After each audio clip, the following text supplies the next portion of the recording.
Jó, capítulo 39. Deus continuou questionando Jó. Você sabe em que mês as cabras da montanha dão à luz? Já observou uma corça parir sua cria? Você sabe por quantos meses ela fica prenhe? Sabe dizer a hora de seu parto, quando ela se agacha e dá à luz? Seus filhotinhos crescem e tornam-se independentes. Vão embora e não voltam. Quem você acha que deixou o burro selvagem solto? Abriu os portões do curral e o deixou escapar. Eu dei a ele toda a selva para morar, as planícies e as terras secas. Ele ri de seus primos da cidade, que são arreados. Ele ignora os gritos dos carroceiros. Ele pasta solto pelas colinas e mordisca tudo que é verde. Será que o búfalo selvagem aceitaria servir você? Passaria a noite em seu celeiro? Você imagina amarrar o seu arado num búfalo e levá-lo para o campo? Ele é muito forte, sim. Mas você confiaria nele? Ousaria confiar o trabalho a ele? Você não confiaria nem por um minuto que ele faria o que você mandou, não é? A avestruz bate as asas, mas não voa. Todas aquelas penas lindas. Ela bota ovos no chão batido. Deixa-os lá para que a areia os aqueça. Não se importa que possam ser pisados ou quebrados por algum animal selvagem. Ela é negligente com os filhotes, como se nem fossem dela. Não se importa com nada. Ela não foi criada muito esperta, isso é claro. Não foi dado a ela um pingo de bom senso. Mas quando ela corre, como corre! Brincando, ela deixa o cavalo e o cavaleiro comendo poeira. Foi você quem deu ao cavalo a coragem e o adornou com uma bela crina? Você o criou para cavalgar orgulhosamente e espalhar medo com seus nobres relinchos? Impetuoso, ele bate com as patas no chão, impulsivo e determinado, e depois sai à luta. Ele ri do perigo, destemido não tem medo da espada. O barulho e o tinido da aljava e da lança não o amedrontam. Ele se agita, e ao soar da trombeta, sai correndo a galope. Ao som da trombeta ele relincha poderoso, sente a excitação da batalha à distância e capta o estrondo dos gritos de guerra. Foi depois de uma aula sua que o falcão aprendeu a voar, a estender as asas seguindo seu caminho? Você ordenou que a águia levantasse voo e ensinou a fazer seu ninho nas alturas, perfeitamente à vontade no alto do precipício, invulnerável no cume do penhasco? De sua posição ela procura pela presa, espia a uma grande distância. Seus filhotes se alimentam de cadáveres. Onde houver um animal morto, ali você haverá. Jó, capítulo 40. O Eterno então perguntou a Jó diretamente: Agora, o que você tem a dizer em sua defesa? Vai arrastar a mim, o poderoso, para um tribunal e fazer acusações? Jó respondeu: Estou sem palavras, pasmado. Fogem-me as palavras. Não deveria nunca ter aberto a boca. Falei demais, muito mesmo. Estou pronto para me calar e ouvir. O Eterno se dirigiu a Jó do meio da tempestade e disse: Tenho mais algumas perguntas para você, e quero respostas diretas. Você supõe ser capaz de dizer algo que eu tenha feito de errado? Está me chamando de pecador para sair como santo? Você tem um braço como o meu? Consegue gritar no trovão como eu? Vamos, mostre-me o que pode fazer. Dê asas à sua indignação. Olhe bem nos olhos dos arrogantes e destrua-os. Olhe nos olhos dos arrogantes e ponha-os de joelhos. Interrompa os ímpios em seus caminhos. Acabe com eles. Cave uma sepultura enorme e jogue-os lá dentro. Enterre-os como indigentes sem nome.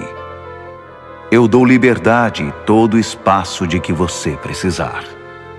Aí, sem dúvida, vou acreditar que você pode se salvar sem a minha ajuda. Olhe para o grande Behemoth. Eu o criei, assim como criei você. Ele pasta sobre a grama e é dócil como um boi. Apenas olhe para a força de seu lombo, os músculos poderosos da barriga. A cauda balança como o cedro ao vento. As enormes pernas são como palmeiras. Seu esqueleto é feito de aço. Cada osso de seu corpo é duro como ferro. É um animal imponente entre as minhas criaturas, mas eu o conduzo como a um cordeiro. As colinas cobertas de grama servem de comida para ele, enquanto os ratos do campo brincam à sua sombra. Ele tira uma soneca à tarde debaixo da sombra das árvores. Refresca-se nos pântanos lamacentos. Preguiçoso, refresca-se nas sombras frondosas, enquanto a brisa se move por entre os salgueiros.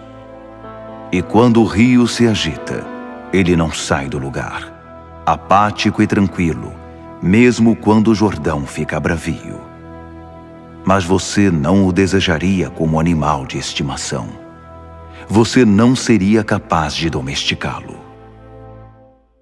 Jó, capítulo 41. Então Deus prosseguiu. Você seria capaz de pescar com um anzol o Leviatã e guardá-lo no cesto? Poderia laçá-lo com uma corda ou fisgá-lo com um gancho? Será que ele suplicaria por misericórdia ou bajularia você com doces palavras? Será que ele faria um acordo com você e se disporia a servi-lo pelo resto da vida? Você brincaria com ele como se faz com um peixinho dourado? Faria dele a mascote das suas crianças? Você o poria à venda no mercado? Determinaria um preço aos compradores? Você o furaria com arpões, como alfinetes numa almofada, ou fincaria lanças de pesca em sua cabeça? Se você apenas encostasse nele, não viveria para contar a história. Que chance teria com uma criatura dessas? Com um olhar ele mataria você. Se você não aguenta olhar para ele por ser assustador, como espera se manter diante de mim? Quem poderia me confrontar e sair ileso? Eu estou no comando de tudo. Eu conduzo o universo. Mas tenho ainda o que dizer sobre o Leviatã, o monstro do mar, de seu enorme tamanho, de sua bela forma. Quem sonharia em furar aquela pele forte ou pôr freios naquelas mandíbulas? Quem ousaria chegar perto de sua boca cheia de dentes super afiados? Uma fileira de escudos forma seu dorso, fortemente ligados entre si. É seu orgulho. É invencível. Nada pode reduzir a soberba. Nada pode atravessar sua pele. Tão grossa e resistente, simplesmente impenetrável. Ele ronca e o mundo se incendeia. Ele pisca e o dia amanhece. Estalos de fogo saem de sua boca. Um monte de fagulhas de fogo estala. Fumaça sai de suas narinas como o vapor de uma caldeira. Ele espirra e começa o incêndio. Chamas de fogo saltam de sua boca. Sua força é tanta que amedronta. Encontrar-se com ele é brincar com a morte. Vigoroso e ágil, é rígido por todos os lados, duro como rocha, invulnerável. Até os poderosos correm e se escondem quando ele aparece. Encolhem-se de medo diante do violento agitar da cauda. Dardos são inofensivos em sua pele. Os arpões batem e voltam sem fazer um arranhão. Barras de ferro são como cortiça para ele. Armas de bronze sem comentários. As flechas nem mesmo fazem piscar. Os dardos não têm diferença dos pingos de chuva. Um machado parece lasca de graveto para ele. A ponta da lança ele leva na brincadeira. Sua barriga é tão forte que parece blindada, e quando anda, deixa marcas profundas na terra. Ele agita as profundezas das águas do oceano, como se agitam as águas com a fervura. Deixa um rastro luminoso que se estica atrás dele. Parece até longas barbas das profundezas do oceano.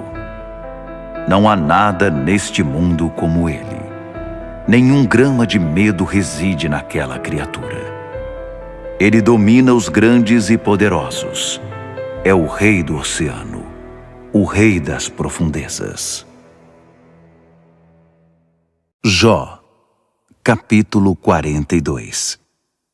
Jó respondeu ao Eterno: Estou convencido. Tu podes fazer tudo, qualquer coisa.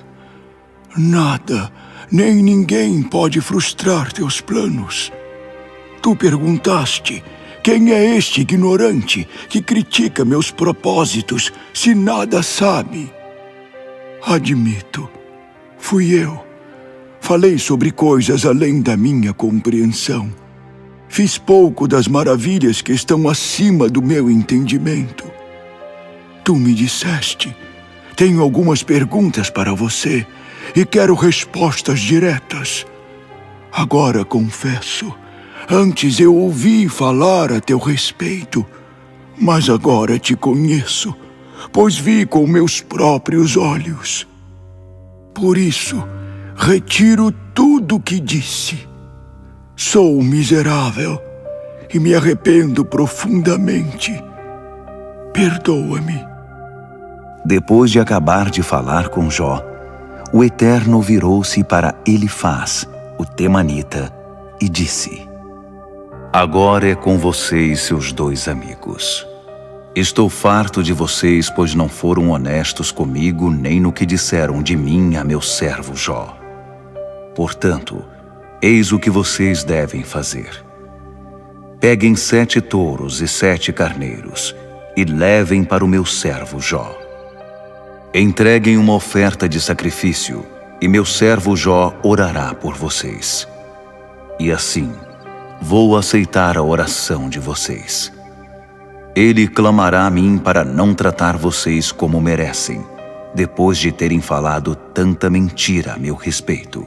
E também por não terem sido honestos comigo como meu servo Jó. Assim eles fizeram. Elifaz o temanita, Bildade de Suá e Zofar de Naamate fizeram o que o Eterno ordenou. E o Eterno aceitou a oração de Jó. Depois que Jó intercedeu por seus amigos, o Eterno restaurou sua fortuna. Melhor dizendo, dobrou-a. Todos os seus irmãos e irmãs e amigos vieram à sua casa e deram uma festa. Eles se confessaram arrependidos e o consolaram por todos os problemas que o Eterno havia causado a ele. E cada um trouxe um generoso presente de reinauguração da casa. O Eterno abençoou a vida de Jó mais que no início. Ele obteve 14.000 ovelhas, 6.000 camelos, 1.000 juntas de boi e 1.000 jumentos. Também teve 7 filhos e 3 filhas. Ele chamou a primeira filha de Jurite, a segunda de Cássia e a terceira de Facínio. Não havia mulheres tão lindas no país como as filhas de Jó. Seu pai as tratava da mesma maneira que a seus irmãos, dando a elas igual herança. Jó viveu mais 140 anos e chegou a ver 4 gerações de seus descendentes. Então ele morreu com bastante idade, depois de uma vida bem vivida.